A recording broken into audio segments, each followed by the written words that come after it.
നമസ്കാരം.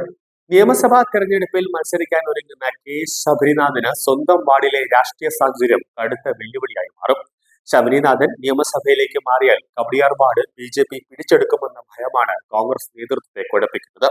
ബി.ജെ.പിക്ക് അതിശക്തമായ സ്വാധീനമുള്ള കവടിയാറിൽ ശബരിനാഥ് അല്ലാതെ മറ്റൊരു മികച്ച സ്ഥാനാർത്ഥിയെ കണ്ടെത്തുക പ്രയാസമാണെന്ന വിലയിരുത്തൽ അദ്ദേഹത്തിന് നിയമസഭാ സീറ്റ് നിഷേധിക്കപ്പെടാൻ ഒരു കാരണമായി മാറിയേക്കാം.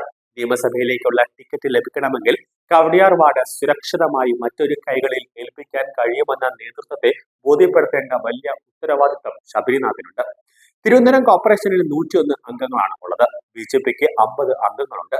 കവടിയാറിൽ ഉപതെരഞ്ഞെടുപ്പ് വരികയും ബി.ജെ.പി ജയിക്കുകയും ചെയ്താൽ അംഗസംഖ്യ 51 ഉയർത്താൻ ബി.ജെ.പിക്കാകും. അതുകൊണ്ട് കവടിയാറിൽ ഉപതെരഞ്ഞെടുപ്പ് കോൺഗ്രസ് ആഗ്രഹിക്കുന്നില്ല. ഇതാണ് ശബരിനാഥിന് ഒരു വലിയ വിനയായി മാറുന്നത്. ഇക്കാര്യം ശബരിനാഥിനും നല്ലപോലെ അറിയാം. ഈ സാഹചര്യത്തിൽ നിയമസഭാ തെരഞ്ഞെടുപ്പിൽ ശബരിനാഥ് മത്സരിക്കാനുള്ള സാധ്യത കുറവാണ്.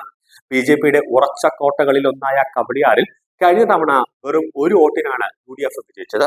ഇത്തവണ ശബരിനാഥിന് എത്തിയതോടെ ഭൂരിപക്ഷം 74ലേക്ക് ഉയർത്താനും ബി.ജെ.പിയുടെ മുതിർന്ന നേതാവ് എസ് മധുസൂദനെ തളയ്ക്കാനും കോൺഗ്രസിന് സാധിച്ചു.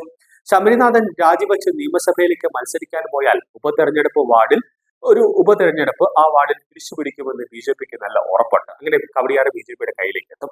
തിരുവനന്തപുരം കോർപ്പറേഷനിൽ ബി.ജെ.പിക്ക് ഭൂരിപക്ഷം ഉറപ്പിക്കാൻ അവസരമൊരുക്കുന്ന അത്തരമൊരു നീക്കത്തിന് പാർട്ടി തയ്യാറാകുമോ എന്നതാണ് രാഷ്ട്രീയ നിരീക്ഷകർ ഉറ്റുനോക്കുന്നത്.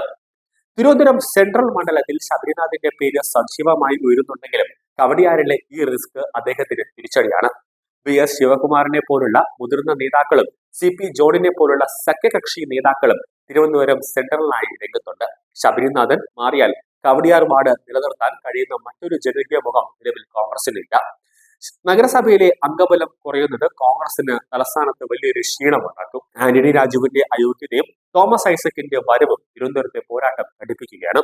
ബി.ജെ.പിയിൽ നിന്ന് കൃഷ്ണകുമാറും കരമന ജയനും എത്തുന്നതോടെ ത്രികോണ മത്സരം ഉറപ്പാണ്. ഈ സാഹചര്യത്തിൽ ശബരിനാഥനെ പോലെ ഒരു യുവ നേതാവിനെ നിയമസഭയിലേക്ക് അയക്കാൻ പാർട്ടി ആഗ്രഹിക്കുന്നുണ്ടെങ്കിലും കവടിയാർ വാർഡ് ബി.ജെ.പിക്ക് ദാനമായി നൽകേണ്ടി വരുമോ എന്ന പേടി കോൺഗ്രസ് ഹൈക്കമാൻഡിന് പുനർചിന്തയ്ക്ക് പ്രേരിപ്പിക്കുകയാണ്.